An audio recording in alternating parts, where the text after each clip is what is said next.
السلام علیکم ورحمۃ اللہ وبرکاتہ۔ دوستو، دین اسلام نے ہمیں بہت سے ایسے اعمال سے بچنے کے اوپر قرآن و حدیث میں بہت سے احکامات دیے ہیں۔ آج وہی اعمال عام زندگی کے علاوہ بھی اس پوری دنیا میں مخصوص ایام پر مبنی ہو چکے ہیں،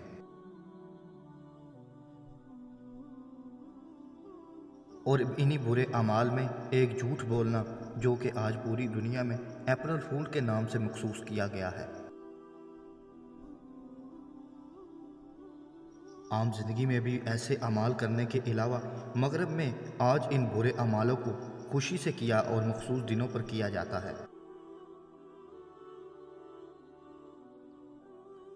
آیا قرآن مجید اور احادیث میں جھوٹ کے متعلق ہمیں کیا احکامات ملتے ہیں؟ جیسے کہ سورۃ آل عمران کی آیت میں فرمایا کہ جھوٹوں پر اللہ تعالیٰ کی لعنت کریں۔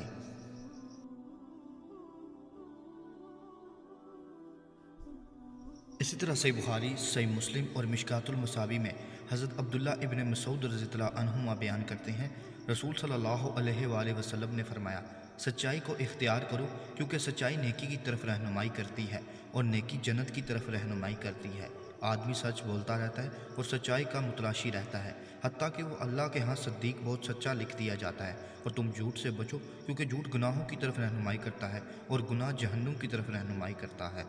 اور آدمی جھوٹ بولتا رہتا ہے اور جھوٹ کا طلبگار رہتا ہے، حتیٰ کہ وہ اللہ کے ہاں جھوٹا لکھ دیا جاتا ہے۔ اور مسلم کی روایت میں ہے، فرمایا، بے شک سچ نیکی ہے اور نیکی جنت کی طرف رہنمائی کرتی ہے، اور بے شک جھوٹ گناہ ہے اور گناہ جہنم کی طرف رہنمائی کرتے ہیں۔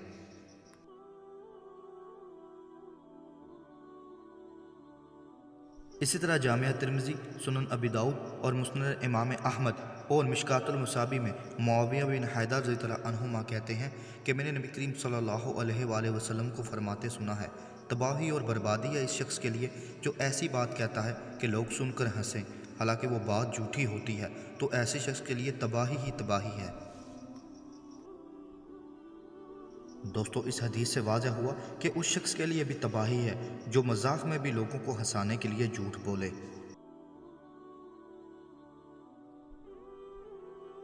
لیکن اسی کے ساتھ دوستو، دین اسلام میں بعض مقامات پر جھوٹ بولنے کی اجازت دی ہے، جیسے کہ سورۃ النحل کی آیات میں فرمایا، جو شخص اپنے ایمان کے بعد اللہ سے کفر کرے بجز اس کے کہ جس پر جبر کیا جائے اور اس کا دل ایمان پر برقرار ہوا، مگر جو لوگ کھلے دل سے کفر کریں تو ان پر اللہ کا غضب ہے اور انہی کے لیے بہت بڑا عذاب ہے۔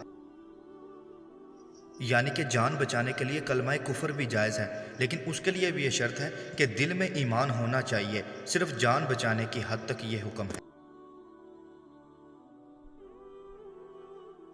اسی طرح صحیح بخاری، صحیح مسلم اور مشکوٰۃ المصابیح میں حضرت ام کلثوم بن عقبہ بن ابی معیط رضی اللہ عنہما بیان کرتی ہیں، میں نے رسول صلی اللہ علیہ وآلہ وسلم کو فرماتے ہوئے سنا، لوگوں کے درمیان صلح کرانے والا شخص جھوٹا نہیں، وہ دونوں سے خیر و بلائی کی بات کرتا ہے اور دونوں کو خیر و بلائی کی بات پہنچاتا ہے۔ امام مسلم نے یہ اضافہ نقل کیا، ام کلثوم رضی اللہ عنہما نے کہا، میں نے انہیں یعنی نبی کریم صلی اللہ علیہ وآلہ وسلم کو 3 امور کے علاوہ کسی معاملے میں جھوٹ بولنے کی اجازت دیتے ہوئے نہیں سنا: لڑائی جنگ میں، لوگوں کے درمیان صلح کرانے میں، اور میاں بیوی کے باہم گفتگو کرنے میں۔ دوستو، اس حدیث سے واضح ہوا کہ 3 جگہوں پر جھوٹ بولنے کی اجازت دی گئی ہے۔ پہلا، جنگ میں، جیسے کہ صحیح بخاری، صحیح مسلم اور مشکوٰۃ المصابیح میں حضرت جابر رضی اللہ عنہما بیان کرتے ہیں، رسول صلی اللہ علیہ وآلہ وسلم نے فرمایا، لڑائی تو ایک دھوکہ ہے۔ اسی طرح لوگوں کی صلح کرانے میں بھی اگر جھوٹ بولا جائے، یعنی کہ اگر 2 آدمی لڑ پڑے ہیں اور ان کی صلح کرانے میں بھی جھوٹ بولنے کی اجازت ہے۔ اور تیسرا، میاں اور بیوی میں ایسے معاملات جن میں فساد پیدا ہونے کا خدشہ ہو تو اس فساد کو ختم کرنے کے لیے میاں بیوی سے اور بیوی میاں سے جھوٹ بول سکتی ہے۔ اسی طرح ان احادیث سے غلط متن نکال کر بہت سے لوگ بہت سے مقامات پر جھوٹ بولتے ہیں، جیسے کہ میاں اور بیوی کے مابین صرف خاص موقعوں پر ہی جھوٹ بولنا، اور وہ بھی توریتاً، یعنی کہ اشارتاً کہ بات آپ کی سچ ہو لیکن اگلا سمجھنے والا اس بات کو کچھ اور سمجھے۔ اور یہ جھوٹ بھی فساد ختم کرنے کے لیے اور مجبوری کے تحت توریتاً اشارتاً، یعنی کہ آپ سچ بولیں اور دوسرے کو اس بات کا کچھ اور مطلب لیں، جس کی ایک مثال کہ ایک بزرگان دین کو بہت سے لوگ ملنے آیا کرتے تھے، لیکن وہ اپنی مصروفیات کی وجہ سے ان کو وقت نہیں دے پاتے تھے، اس لیے انہوں نے اپنے کمرے کا نام لاہور رکھا۔ تو جب وہ لوگ ملنے آیا کرتے تو ان کے خادمین کہتے کہ وہ تو لاہور گئے ہوئے ہیں۔ اب بات تو یہ سچ تھی، لیکن آگے سمجھنے والے کچھ اور مطلب لیتے، اور یہ بھی صرف مجبوری کے تحت ہی اشارتاً ایسا جھوٹ بولا جا سکتا ہے۔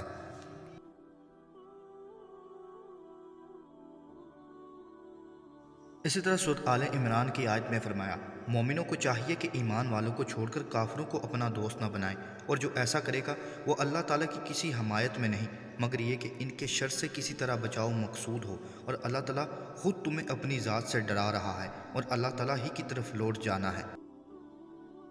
اس آیت سے واضح ہوا کہ کافروں کے شر سے بچنے کے لیے آپ جھوٹ بول سکتے ہیں، جس کی ایک مثال سورۃ انبیاء میں جب حضرت ابراہیم علیہ السلام نے اپنی قوم کی بتوں کو توڑا، لیکن آپ نے جھوٹ توریتاً اشارتاً بولا تھا، کیونکہ پیغمبر جھوٹ نہیں بولتے۔ کہنے لگے، اے ابراہیم، کیا تو نے ہی ہمارے خداؤں کے ساتھ یہ حرکت کی ہے؟ آپ نے جواب دیا، بلکہ اس کام کو ان کے بڑے نے کیا ہے۔ جب آپ نے کلہاڑا بڑے بت کے کندھے پر رکھا اور یہ بات کہی تو لوگ بڑے بت کے متعلق ہی یہ بات کو سمجھ پائے۔ تم اپنے خداؤں سے ہی پوچھ لو اگر یہ بولتے چالتے ہوں۔